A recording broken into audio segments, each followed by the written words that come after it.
spiritually awakening in your 40s sucks.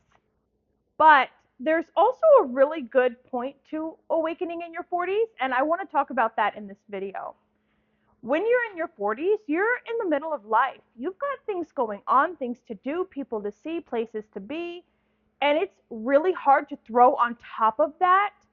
Now you have this new awakening, this new reality, this new thing going on that you've got to look into, take care of, think about.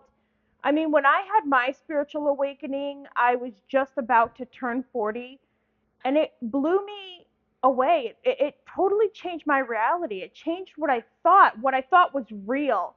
It changed what I thought was reality. And now it's so hard for me being in my 40s, living in a reality like this, being in a world where so many people are not spiritually awakened. They're not awakened. They're still asleep, if you will. They still believe in all of this nonsense and garbage that we have to experience and put up with every day, such as credit scores. I'm going to get into that. But there's also a really good aspect, I believe, to awakening in your 40s. Because in your 40s, you're in that era of, I don't give a shit. And I love being in this era. You know, in your 20s, oh, my coffee's ready. You know, in your 20s, you're all cute. You want to be cute. You want to look really cute for that person that you like. You want everybody to like you, and you want to make sure your clothes are perfect and your hair is perfect. And in your 30s, you're trying to set up your life and you want to be perfect at your job. In your 40s, you don't care anymore. You're like, I'm over this shit. I'm not trying to make you happy, him happy, her happy. I'm trying to make me happy. And I really love that aspect of waking up spiritually in your 40s, because there's an aspect of you now where you can say, you know what? That's not real. I'm not dealing with it. When you awaken in your 20s, you're like, oh, that's not real, but everybody else doesn't think that. So I'm just going to keep quiet. I'm going to keep doing it. Right? In your 40s, you're like, that's not real. I'm not dealing with that. Right? Because you don't care. And I love that aspect of being 40 spiritually awakened. It's awesome. Or like evaluations at work. Can we just please with the evaluations at work? I don't care about those. They're nothing. They're BS. They're junk, dust in the air. When I'm on my deathbed, I'm not going to lay there and say, oh God, I remember when I got that bad evaluation. I remember, I wish I had done better. No, I'm going to say, to hell with that job. Did I even work there? I don't remember. That job is nothing in the grand scheme of your life. That job is nothing in reality. We're programmed and told and taught to believe that we have to work hard. We have to do 40 hours a week. We have to do a 9 to 5. Why? Because there's institutions and people that get money from our pain and suffering going to work. And when you're spiritually awakened, you can see that. It's obvious. When you spiritually awaken, it's obvious that that's happening. It's so in your face. You can see it so clearly. But when you have to still go to work and deal with people that are not awakened, that do things because it gets them ahead, they kiss somebody's ass, they do favors, they get promotions. Meanwhile, you in your 40s that don't care, you're overlooked, nobody wants to talk to you, they don't want to promote you even though you worked your ass off all your 20s and your 30s.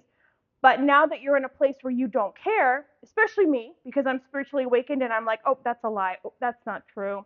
You're going to mark me down on my eval. Oh, God. Right? It's a whole new ball game when you awaken in your 40s. It's really hard when you spiritually awaken and have to keep dealing with life. I mean, when you're in your 40s, you're in the middle of life. You've got children, you've got work, you've got family, friends. You'd like to go hiking, you like to do these things. And now throw on top of it this spiritual awakening that's blowing your mind open that you've got to now deal with. So mine started when my father was killed by somebody. My dad was walking my daughter to what I believe was to have lunch. I'm not sure where they were going. And I got a call at work that my dad and my daughter were at the hospital and that there had been an accident. And I remember they wouldn't tell me if my daughter was still alive, but I knew in my heart that my dad was gone. I just felt it. I just sensed it. I knew it. But they wouldn't tell me if my daughter was gone or not. They wouldn't tell me. They said they couldn't tell me that over the phone. And so for the hour-ish drive to get to the hospital, and then we had to sit in a waiting room, nobody would tell me. I had a friend that worked at that specific hospital, so I ended up calling her and asking her, and she confirmed that my daughter was okay, but that my dad was gone. And that just, it blew open my whole world. That moment alone, that traumatic event, changed everything for me. And I was lost and looking for something more. I knew there had to be more to life. I couldn't just not have my dad anymore. That cannot be. So I started looking into mediumship. Now, I had never been a medium, but I had always felt called towards mediumship. My whole childhood, my whole adult life up until my spiritual awakening, I was just about to turn 40 when I had mine. My whole life, I never had psychic abilities. I never had mediumship abilities. I never saw spirit. I never talked to spirit. I never did any of that. So when my father passed away, I told myself that I was going to do it. I said, I know I can do this. I can figure it out. And through the course of that, I was able to learn how to become a medium and just had this huge spiritual awakening emotionally from the death of my father, but also mentally because my mind was changed. There were things that I saw, that I knew, that I experienced mentally through this spiritual awakening that just changed so much of my life. And you know, when you're in your 40s, I'm trying to go to work. I've got to get my daughter to dance class, taekwondo class.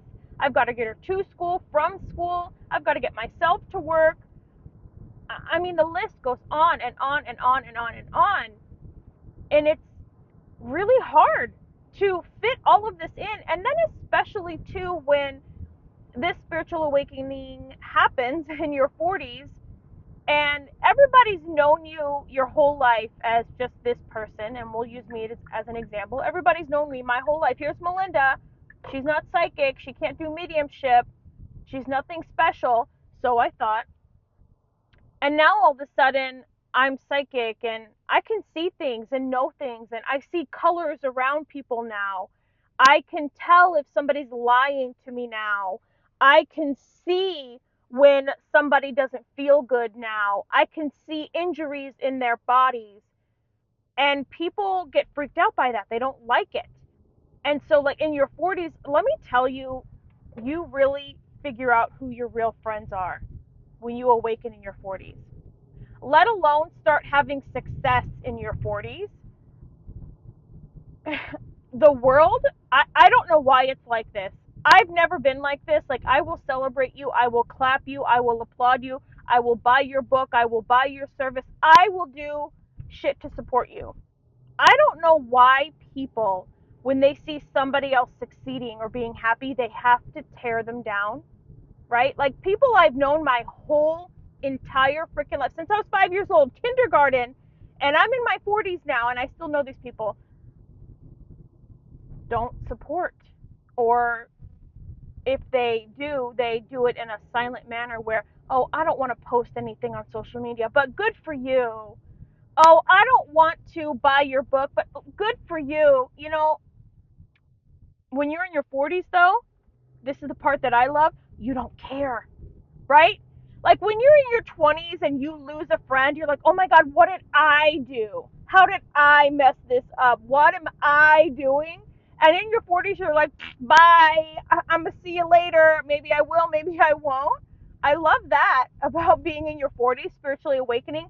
You don't care because you realize if somebody was your truest, honest, closest, realest friend, they would love you and support you no matter what. They would be there to clap you on, cheer you on. So anyway, let's get to the credit scores, the credit reports. Utter and total complete nonsense, garbage. Here's my theory, and let me know in the comments if I'm right, if I'm wrong, what do you think?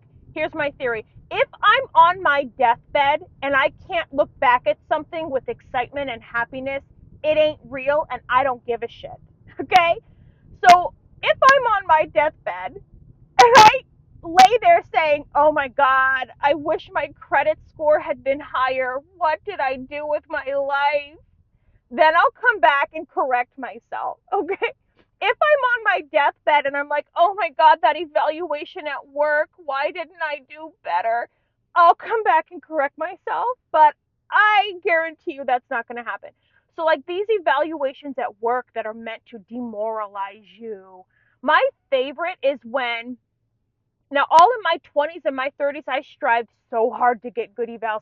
I thought I was being a good employee, the best person. I showed up looking good. I had clothes that were just immaculate for work, right? That's a lie. It's all bullshit. You get into your 40s, and I've been at my same job for almost 20 years, and you can see that the people that are getting the promotions are the people that are liked, the people that don't speak out, which is not me because I will speak forward. The people that get promotions are the ones that latch on to somebody, who do favors. You do this for me, I'll do that for you. There's so much corruption. And in my 20s and 30s, I would have gone along with it. I'm not going to lie, because I had like a helmet over my head. I like to use that analogy, like a helmet. I didn't see what was really happening, but now that the helmet's off and you can see these things, it's so in your face.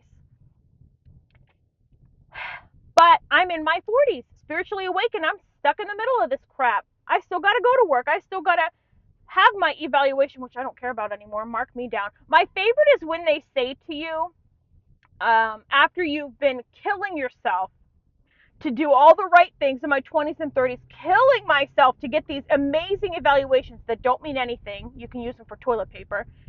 And then you get marked down on like 4 or 5 things, and they say to you, well, we have to mark you down on something. Even though you're excellent and amazing, we have to mark you down on something, because then there's no room for improvement. Oh, that's my favorite line of garbage. But you can see right through that. Anyway, being in your 40s paying bills, it absolutely makes me so upset that we have to pay a power bill. Now that I'm spiritually awakened, power is something in the modern world, in the world we live in right now. You need power. You need power to survive. And the fact that we have to pay these exuberant power bills that is a necessity for survival absolutely pisses me off. In my 20s and 30s, oh, I paid the bill, no problem. It's what you're supposed to do. I paid it, no problem. Now in my 40s, every time I have to pay the power bill, I get pissed. I get so annoyed because it's such utter bullshit. And the thing too is that where I live, I'm not sure how it is where you are, there's one power company. You have one choice. So if they raise the rate, you have to deal with it. And it just upsets me because that's not life. That's not real. Who we are at the core is love, understanding, compassion, joy. Who we are in our soul is one community, if you will, of people. We love each other. We connect to each other. We believe in each other. But when you're here in this physical earthly world, we are taught to hate each other, to compete with each other. We are taught that when somebody else succeeds, it's taking away from you, which is not true. Again, more bullshit that you can see in your 40s. That's not true. I'm glad that I awoke in my 40s. I think if I would have had my spiritual awakening in my 20s, I wouldn't be where I am now. Because again, in your 20s, you want to be cutesy and you want to fit in with everybody and you don't want to say the wrong thing or do the wrong thing. In my 20s, I didn't speak up, but now in my 40s, I'm speaking up about everything. You're not going to walk all over me. I'm not going to watch injustice happen. So anyway, I'm so glad you participated in my rant. I think I'm going to start doing a series of spiritually awakened in your 40s. So the next time I have to pay that power bill.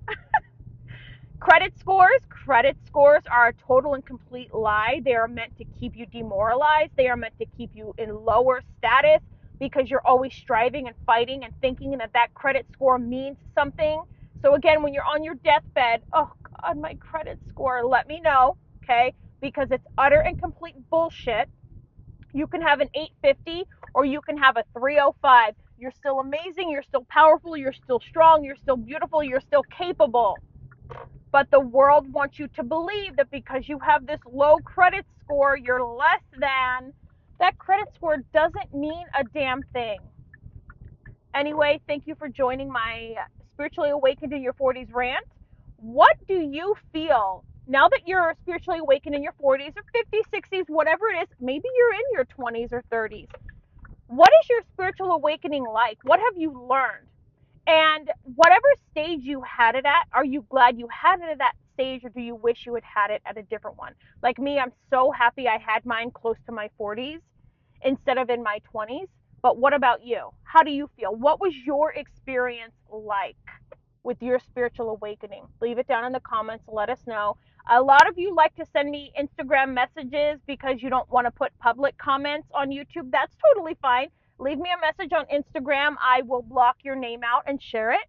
So let's all be a community, what we're supposed to be. We are supposed to be love. We are supposed to be joined together. There's no competition. There's no separation. You realize that when you go through a spiritual awakening. All is love. We are meant to work together. We are meant to be a community. The entire world, there's not meant to be separation. And that's what these people in power want, is the separation. That's why they talk about so much political nonsense of this party or that party. That's why they talk about so much of nonsense about this race and that race. We're all one. You're a human being. I'm a human being. We're all one. We're all meant to love and be together. That's another thing about spiritually awakening that just, it hurts me on a deep level that these people that are in power, and it's not who you think it is, those people that are on television or your representatives, those are not the people in power, okay? Those are not them. The people in power know, and they do this stuff on purpose, and that's, you realize that when you spiritually awaken, that's another hard thing to swallow, is that they know that you're powerful and you're strong the way you are, but they give you credit scores. They give you power bills. They make you go to work because it keeps them in power, keeps them having money. Anyway, that's a rant for another day. I'm going to catch you in the next video. See you later.